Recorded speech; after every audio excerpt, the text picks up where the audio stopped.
JKS news के उर्दू खबरनामे में आपका खैर मकदम। मैं हूं आपके साथ आलम खान हकला। खबरों में आगे बढ़ने से कबल आई नजर डालते हैं इस वक्त की हेडलाइंस पर। लोक जनशक्ति पार्टी रामविलास ने असेंबली इंतखाबात में एनडीए के उम्मीदवारों को अपनी हिमायत देने का किया ऐलान। दूसरे मरहले के तहत आज नामजदगियां दायर करने का आखिरी दिन। कई रहनुमाओं ने दायर की पर्चा नामजदगी।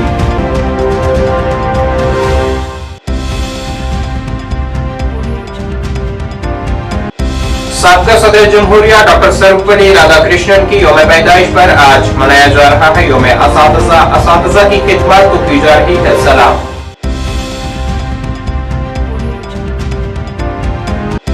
और जम्मू के बाहू प्लाजा गुप्ता टावर में पेश आया आतशबाजी का वाक़ा। फायर फाइटर और पुलिस की बरवक्त कार्रवाई से एक बड़े नुकसान को किया गया नकाब।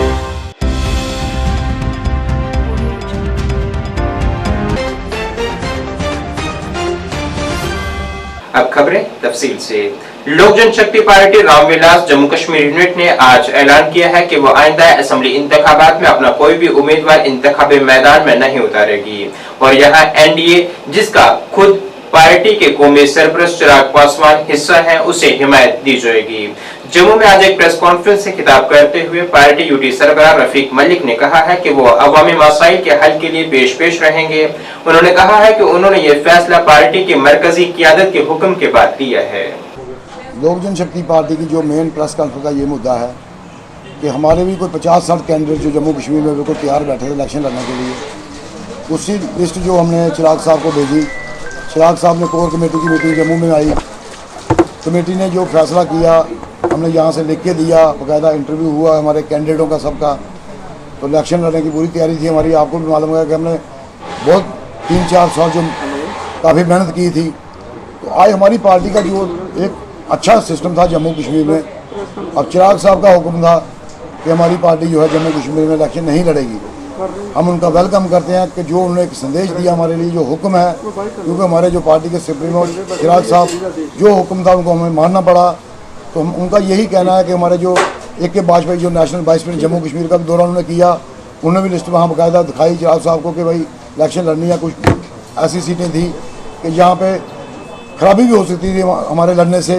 तो इसीलिए एनडीए को हमने सपोर्ट करने का फैसला किया है कि हमारे चिराग साहब ने जो हुक्म दिया है कि एनडीए को सपोर्ट जम्मू कश्मीर में हम करेंगे, क्योंकि सेंटर में हमारा लाइंस है और जम्मू कश्मीर में हम चाहते हैं कि बढ़ चढ़ के हमारी जो टीम है, हमारी जो कैंडिडेट मैदान में उतरे थे, सबको यही संदेश दिया है कि बढ़ चढ़ के जो एनडीए को लाइंस को हमें सपोर्ट करनी है और बीजेपी को जम्मू कश्मीर में कामयाब करना है।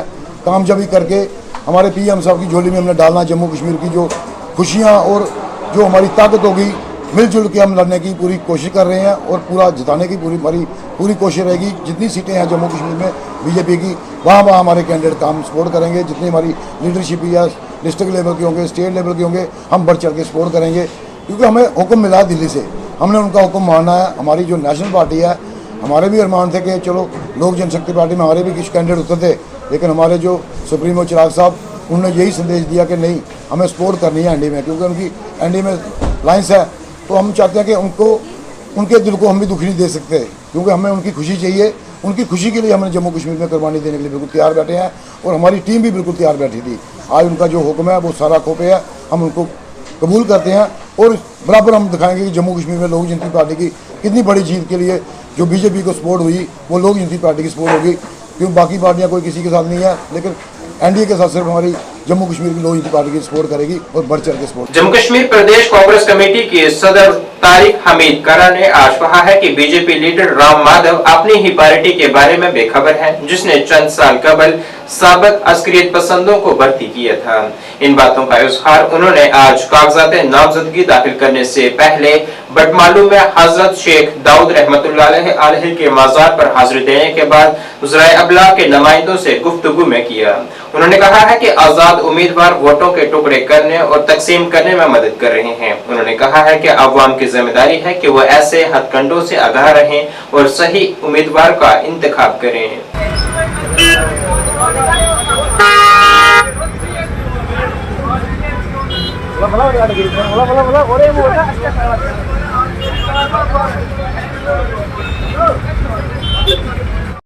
न झुकने वाला, न झुकने वाला।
कश्मीर रीजन भी कल गए, अब आगे देखते हैं क्या रहेगा।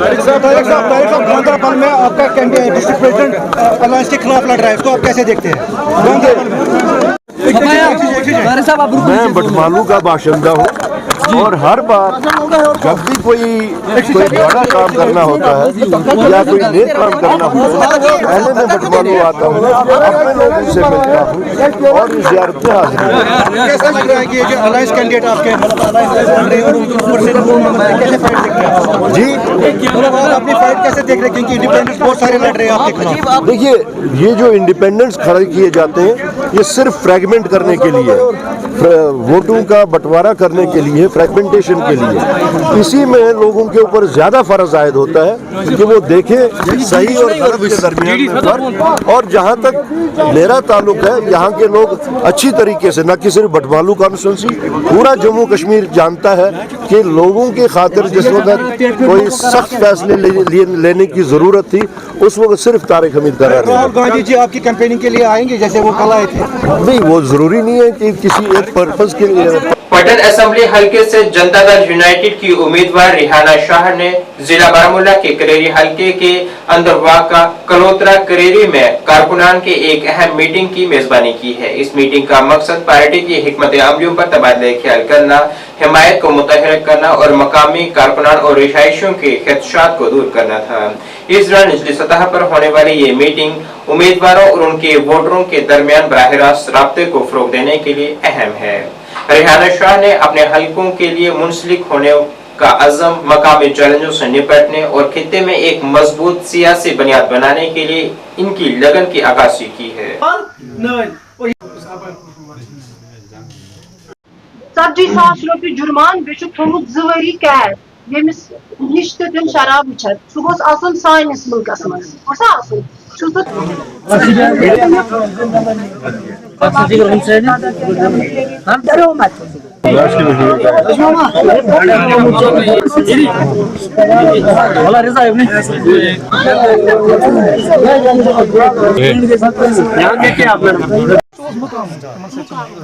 ना मेरा वो स्टैंडर्ड है और ना उस पे मैं खड़ी होती हूँ। हाँ, मेरे दिल से जो बात निकलती है मैं वही बोलती हूँ। सच में इसके ऊपर जो है वो सब काम चल रहा है। अच्छा ये सुझे मना इसमें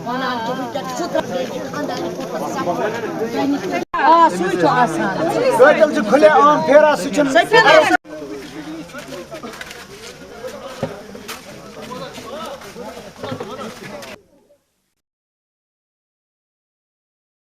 तो डोर टू डोर मीटिंग्स हो रही है, लेकिन साथ साथ में लोग हमारे साथ हर एक जगह पे जुड़ रहे हैं। हमें हर एक जगह पे अल्हम्दुलिल्लाह बहुत अच्छा रिस्पांस मिल रहा है। साथ साथ में ज्वाइनिंग्स भी हो रही है। देखिए, ये सब जो यहाँ पे ये जो नौजवान, ये जो जमात आप मेरे पीछे देख रहे हो, इन लोगों का वक्त था खेल कूदने का, काम काज करने का, न कि कॉम्प्लेंट्स करने का। ये जो पुराने सियासी दान है, ये सब उनकी खराबी है। जो इनके दिलों से आवाज निकलती है, जो इनके दिलों में दर्द भरा हुआ है, वो सब पुरानी जो खराबी है, पुरानी जो यहाँ पे लीडरशिप थे, ये सब उनका रीजन है। मुझे इन लोगों के जुबानी से ये बहुत बुरा लगता है सुनना कि हमारे पास रोजगार नहीं है, हमें ज्यादा बिजली बिल है, हमारे पास रोड्स नहीं है, बंड्स नहीं है, प्ले ग्राउंड्स नहीं है। तो इन सब चीजों का 70 साल उन्होंने राज किया यहाँ से, तो एक प्लेग्राउंड तक नहीं हो रहा है उनकी साइड से। कमियां तो बहुत, कितनी कमियां हम बताएंगे। अभी हर दिन हम उनकी कमियां निकालने बैठेंगे। ये तबाही किसने की है फिर यहाँ पे? ये तबाही तो पुराने जो सियासी लीडर्स हैं यहाँ के, हम कितनों की बात करेंगे। उनका तो पहले एड्रेस ही नहीं मिल रहा है। आज तो वो एनसी की माला पहना रहे हैं, कल वो पीडीपी में है, पीडीपी है, एआईपी है, कितने एपी बीपी सीपी, अब कितना याद रहेगा। उनका तो एड्रेस ही नहीं मिल रहा है, कहाँ से है वो, कितना बेवकूफ बना रहे हैं लोगों को। बेरोजगारी के लिए हम सबसे जो इमीडिएट इफेक्ट है, 2 लाख नौकरियां। मैं बहुत बार बोल चुकी हूँ, वन टाइम ओपन ग्राउंड में 2 लाख नौकरियां। इमीडिएट इफेक्ट हमारी साइड से ये होगा, बिजली बिल जितनी भी पेंडिंग है वो माफ करने की कोशिश हम करेंगे, और उसके बाद 200 से 300 यूनिट्स का फ्री करने का ऐलान हम करेंगे। हमने बहुत सारे पैकेजेस रखे हैं। देखिए, लेडीज के लिए, जो लेडीज घर में बैठे हुए हैं उनके लिए सेंटर्स होंगे और उनके लिए फंड्स होंगे। अगर कोई हमारी बच्ची 8th 10th 12th पास है या ग्रेजुएट है या कोई और डिग्री की है और वो अभी अनएम्प्लॉयमेंट है, तब तक उनको फंड दिया जाएगा जब तक उनका एम्प्लॉयमेंट का बंदोबस्त हम लोग करेंगे।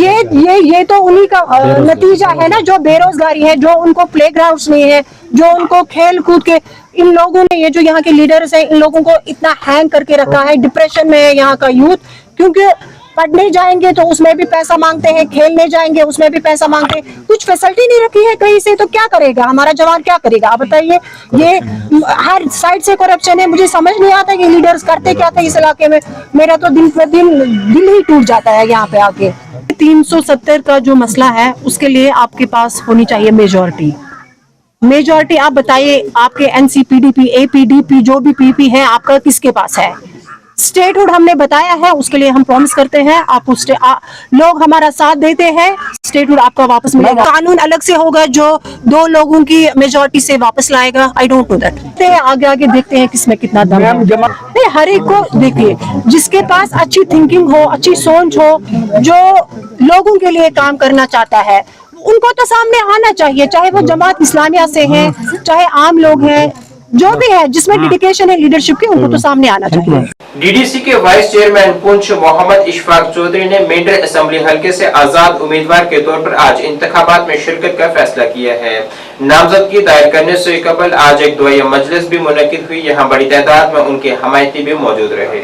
अवाम की मजबूरियों को समझते हुए मैंने अपने आप को बहुत आजिज़ाना तरीके से और मुखलसाना तरीके से अपने आप को अकेले ही ये फैसला लिया, और मेरे कारवां ने, मेरे साथियों ने इस मेरे हौसले को और मेरे इस अज़म को सराहना किया और बहुत अप्रिशिएट किया कि ठीक है, आपका ये जो इनिशिएटिव है बहुत अच्छा है। आज अल्हम्दुलिल्लाह मैं नॉमिनेशन फॉर्म जो है सबमिट करने जा रहा हूँ, और मैंने इस प्रोग्राम का आगाज़ जो है एक दुआया मजलिस जो अचानक ही ऑर्गेनाइज हो गई। ऐसे दफ्तर से निकलने से पहले मैंने तो किसी को कॉल नहीं की कि आप आ जाओ, लेकिन हस्बे मामूल मेरे ऑफिस में अल्हम्दुलिल्लाह 100 बंदा तो इकट्ठा रहता ही है, लेकिन मैंने अपने आप को खुशनसीब समझते हुए ये समझा कि मैं अल्लाह की तलावत से और दुआ के साथ मैं अपने कारवां को शुरुआत करूं, और ये नॉमिनेशन फॉर्म जो है एक दुआया मजलिस से ही आगाज करते हैं। पटन असेंबली हलके से आजाद उम्मीदवार सैयद अबरार ने आज जानकारी दी है कि उन्होंने हाल के दिनों में असेंबली हलके के मुख्तलिफ इलाकों का दौरा किया है। यहाँ उन्होंने महसूस किया है कि आज के इस जदीद दौर में भी अवाम बुनियादी सहूलियात से महरूम है, और यहाँ इन बुनियादी सहूलियात अवाम को महरूम रखने की साबका हुक्मरान जिम्मेदार हैं। उन्होंने अवाम से अपील की है कि इस इंतखाब में सही उम्मीदवार का इंतखाब किया जाए। कई दिनों से मैं काफी जगहों का मैंने दौरा किया, चाहे उसमें हाजी मेरा हो, चाहे उसमें पलालन हो, चाहे उसमें हरिनार हो, चाहे उसमें मदीपुरा हो, चाहे उसमें त्रिकोलबल हो, चाहे उसमें शूजपालपुरा हो, दरवेश बाग हो, बहुत सारी जगहों पे मैं गया। अल्लाह पाक के समय के अभी भी पावर, रोड्स डेवलपमेंट, ये छोटी छोटी डेवलपमेंट्स है, अभी भी हम इन सब चीजों में पीछे। शर्म की बात है, इस सेंचुरी में अभी भी, इस मॉडर्न दौर में भी अभी भी मेरी बहन को, मेरी माँ को ये शर्म की बात है। आप जाओ हाजीपुरा में, आप मदीपुरा में जाओ, आप हरिनार में जाओ, उनको पता ही नहीं है तो भाई नाल हैरत की बात है। मैं हैरान हो जाता हूँ। मुझे उसने मुझे नहीं था इतना एक्सपोजर जब मैंने फील्ड में काम किया। ये तो फील्ड में वो गवर्नमेंट में अल्लाह पाक की कसम मुझे रोना आता। मेरी माँ, मेरी बहन सोचा हुई नहीं वदान में जैसे त्रेश कतर हुआ, तो कहाँ है इंतजामिया, कहाँ है डिस्कशन? चलो मान लिया पिछले कई सालों से यहाँ पे गवर्नमेंट नहीं, बट एटलीस्ट यहाँ ब्यूरोक्रेट्स तो काम कर रहे थे। वो तो पब्लिक की सर्विस के लिए थे। उन्होंने क्या किया है? देखिए, इसमें खाली मैं ब्यूरोक्रेट्स को टारगेट नहीं कर रहा हूँ। I am targeting all the previous people who have ruled us. ने प्रीवियसली रूल किया है, what they have done to us, we have to think about it. उन्होंने हमारे साथ किया क्या है? आप नेशनल कॉन्फ्रेंस की बात कीजिए, आप इमरान रजा अंसारी साहब की बात कीजिए। इमरान रजा अंसारी साहब को बहुत शॉर्ट टाइम मिला यहाँ पे, बट ही वाज, उनके पास पावर था, वो बहुत कुछ कर सकते, but he has done nothing. आप नेशनल कॉन्फ्रेंस की बात कीजिए, उनके एमपीज थे यहाँ कई सालों से, डिकेड से उनके एमपीज रहे बारामूला में। तो मुझे बताइए उनके एमपीज ने हमें क्या किया? पटन कॉन्स्टिट्यूंसी में एक चीज मुझे बताओ जो एक काम उन्होंने किया है। उन्होंने एक टाइम पे सख्त रूल के नारे दिए, ऑटोनॉमी के नारे दिए। मैंने सुना है बहुत सुनता हूं, बट मैंने सुना है, आई हर्ड उन्होंने ऑटोनॉमी का नारा दिया, बट कहाँ है ऑटोनॉमी, कहाँ है सल्फ? जब वो वादे पूरे नहीं हुए तो ये सब बातें अभी जो कर रहे हैं खोखले वादे। गवर्नमेंट डिग्री कॉलेज सुरनकोट ने आज अजीम असातिज़ा की विरासत को मनाना और अगली नस्ल को मुतासिर करने के अनुमान के तहत यौम असातिज़ा को जोश व खरोश और फख्र के साथ मनाया है। यह इस हवाले से तकरीब प्रिंसिपल प्रोफेसर डॉक्टर रानी मुगल की सरबराही में मुनक्किद हुई। इस मौके पर मुअज़्ज़ज़ मेहमानों ने शिरकत की और साबका सदर जमहूरिया डॉक्टर सर्वपल्ली राधाकृष्णन को खराज अकीदत पेश की है।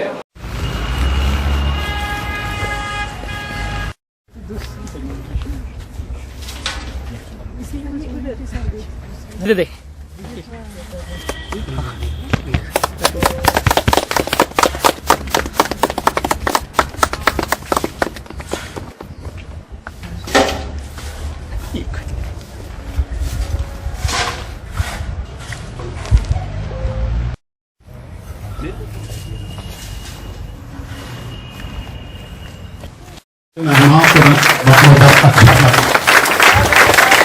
तुम हुए मेहमान को रंगे गाँव दर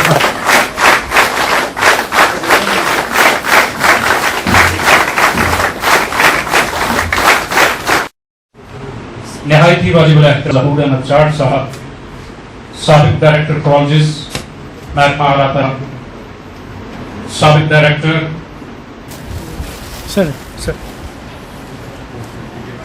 हमारे डिपार्टमेंट ऑफ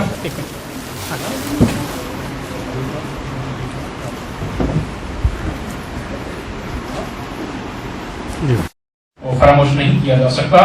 हम आपकी इन तमाम काविशों को सलाम पेश करते हैं और ये खुशकिस्मती है कि ये इसी खित्ते से ताल्लुक रखती हैं, ये हमारे इलाके की दुख्तर हैं। नहीं होता, मैं आज के प्रोग्राम का एक मुख्तसर सा जो आपको एक नक्शा पेश कर दूं, एक थीमेटिक प्रोजेक्ट केस में हमारा है क्या। जनाब हबीब बिलाल साहब जो रिसर्च स्कॉलर हैं department of Islamic studies Baba Ghulam Shah बादशाह यूनिवर्सिटी राजौरी में, इनको हमने दरखास्त की थी कि आप हमारे आज के प्रोग्राम में। आज हम गवर्नमेंट डिग्री कॉलेज सुरनकोट में टीचर डे पे 5 सितंबर को जो है वो सेलिब्रेट करने जा रहे हैं। ये आज का जो दिन है इसकी अहमियत ये है कि हम सबको ये पता चलता है कि टीचर की क्या अहमियत है और टीचर को जो है वालिदैन का दर्जा जो है वो हासिल है। इसलिए आज हम गवर्नमेंट डिग्री कॉलेज सुरनकोट में टीचर डे पे जो प्रोग्राम है उसको इन्वाइट करने जा रहे हैं। सर टीचर और बच्चे में ये फर्क होता है कि उस्ताद से ही इंसान जो है सीखता है, जो है शागिर्द होता है वो उस्ताद से सीखता है और उस्ताद उसको बहुत सारी चीजें सिखाता है।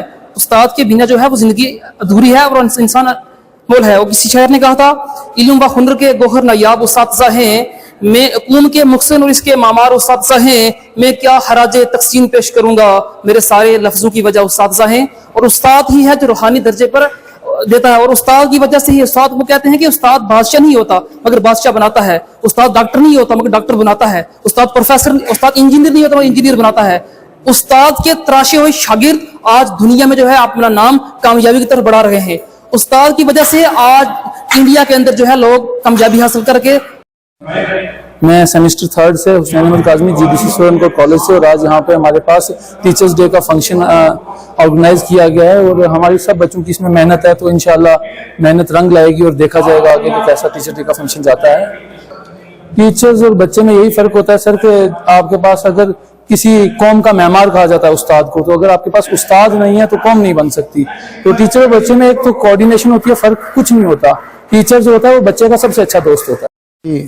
टीचर्स डे के सिलसिले में सुरनकोट कॉलेज ने एक तकरीब का इनेकाद किया है और इस सिलसिले में उन्होंने हमें एक साबिका स्टेक होल्डर की हैसियत में इस कॉलेज में मदऊ किया है और बड़ा अच्छा लगा जब ये पता चला कि ये कॉलेज अब अच्छी तरह से फंक्शनल हो गया है। मेरे साथी प्रोफेसर ज़हूर अहमद साठ जिस वक्त डायरेक्टर थे कॉलेजेस के, उस वक्त यहाँ की बिल्डिंग्स का समझ लीजिए बुनियाद पड़ी हुई थी। और आज जब ये देखा कि माशाल्लाह ये फूल अब पूरी तरह से खिल चुका है, तो ये ज़ाती तौर पे वो खुशी महसूस कर रहे हैं। और जहाँ तक टीचर्स डे का ताल्लुक है, तो ये बेसिकली टीचर्स अपने परफॉर्मेंस को, अपने कंट्रीब्यूशन को एक मौका पा लेते हैं उसको एसेस करने के लिए। और जहाँ जहाँ पे भी मुमकिन हो जाता है टीचर्स की हौसला अफजाई होती है। तो उस सिलसिले में इस कॉलेज के एडमिनिस्ट्रेशन ने भी मुनासिब समझा कि टीचर्स डे मनाया जाए, मुनक्कद किया जाए। और हमें भी दावत मिली और हम बहुत खुशी महसूस कर रहे हैं। तो जो चीज़ की रेफरेंस दी है कि श्रीनगर से यहाँ है, वाकई हम श्रीनगर से यहाँ हैं। कुछ दिन पहले हमें दावत मिली, यहाँ पे टीचर्स डे मनाया जा रहा है। हमें बहुत खुशी हुई जब हमें इस कॉलेज से दावत मिली और ये पता चला कि इस कॉलेज में बाकायदा मुनक्किद हो रही है एक तकरीब टीचर्स डे के हवाले से, और हम लोगों को इसके लिए मदऊ किया जा रहा है। मुझे आज ज़्यादा खुशी इस वजह से हुई क्योंकि इस कॉलेज को आज मैंने इस रूप में देखा है। मैं जब यहाँ पे आया था कोई 4-5 साल कबल, बल्कि उससे भी ज़्यादा, उस वक्त इसका कंस्ट्रक्शन प्रोसेस हमने शुरू किया था। और आज हम देख रहे हैं कि ये पूरी तरह से ये फूल खिल चुका है। और हमें एक और खुशी है कि इस इंस्टीट्यूशन की परफॉर्मेंस देखे।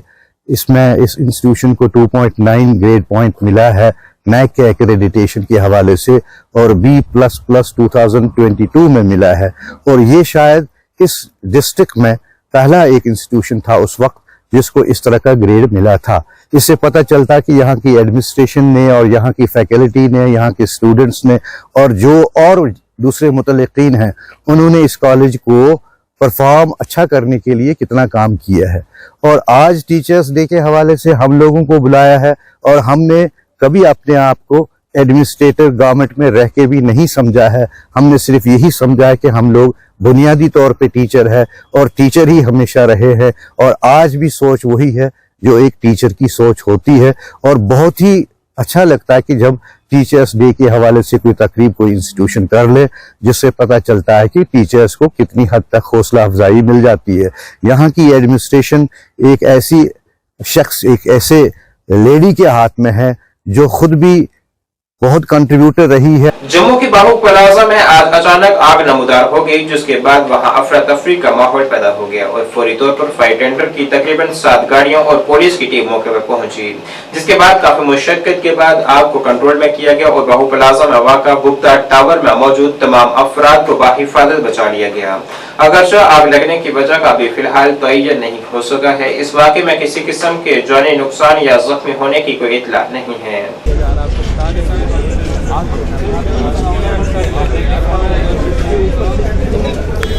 मंजिल है उनके लोगों को जो है वो इस आग से जो है कोई नुकसान ना हो, इसलिए उनको जल्द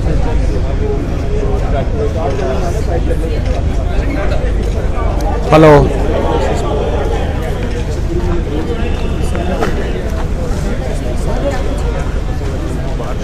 निकाला जा रहा है।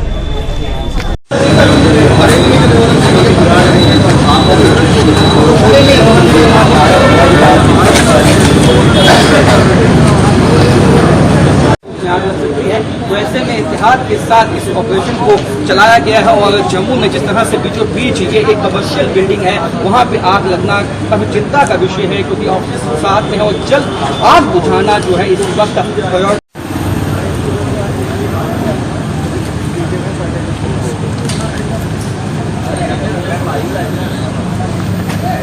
इधर खड़े हो गए तो हम कुछ करने देंगे।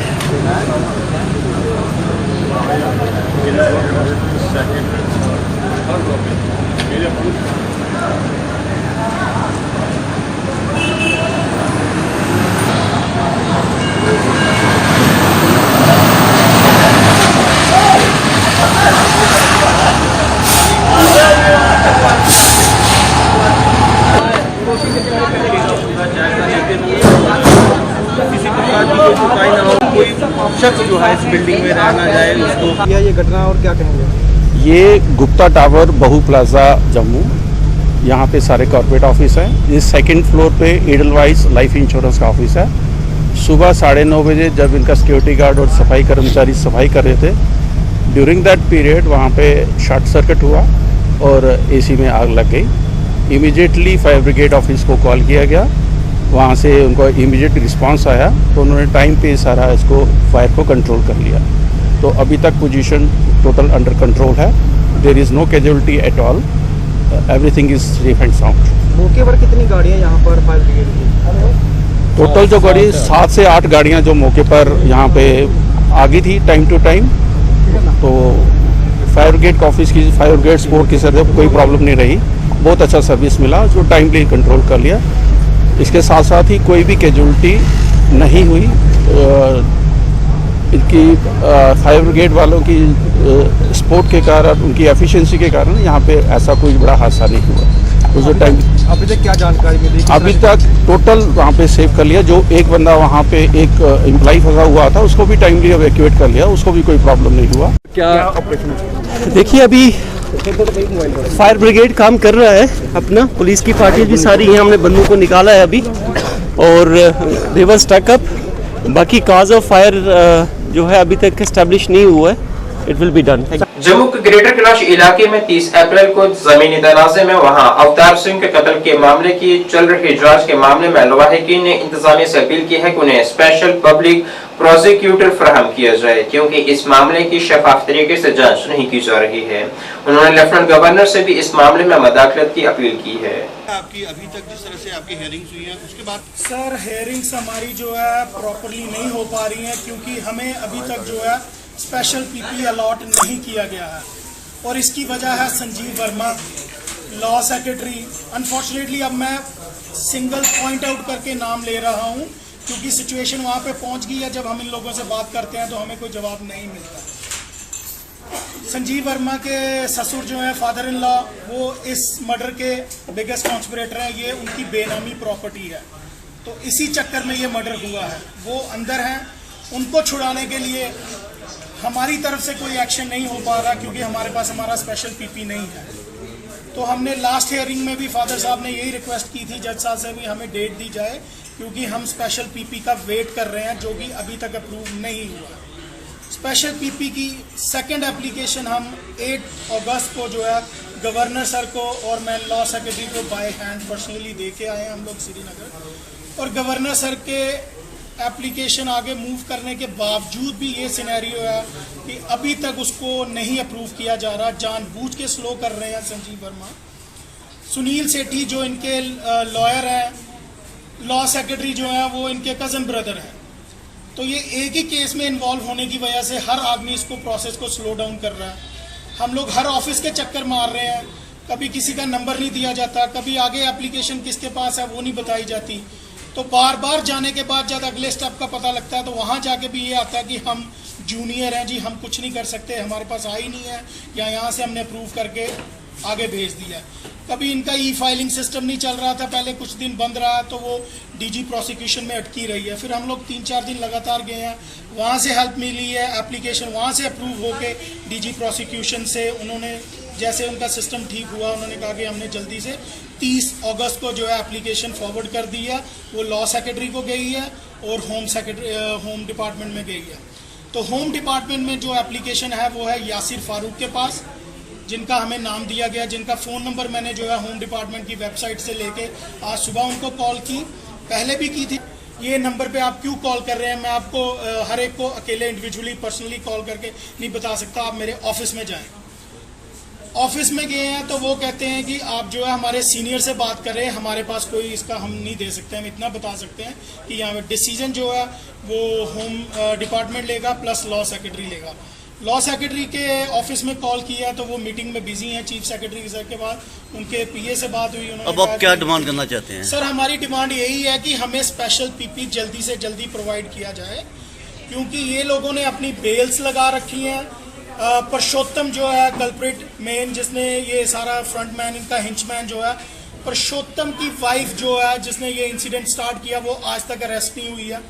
उनका बेटा अरेस्टेड नहीं है, उनका मुंशी अरेस्टेड नहीं है, लेकिन उन लोगों की बेल्स ये लोगों ने लगा रखी है। तो इसको हम क्या समझेंगे, जानबूझ के उनको अरेस्ट नहीं होने दे रहे ताकि पहले बेल ली जाए, उसके बाद वो लोग सामने आए। नाज़रीन, इस वक्त के उर्दू बुलेटिन में बस इतना ही। मुझे मेरी टीम के साथ दीजिए इजाजत। अल्लाह हाफिज।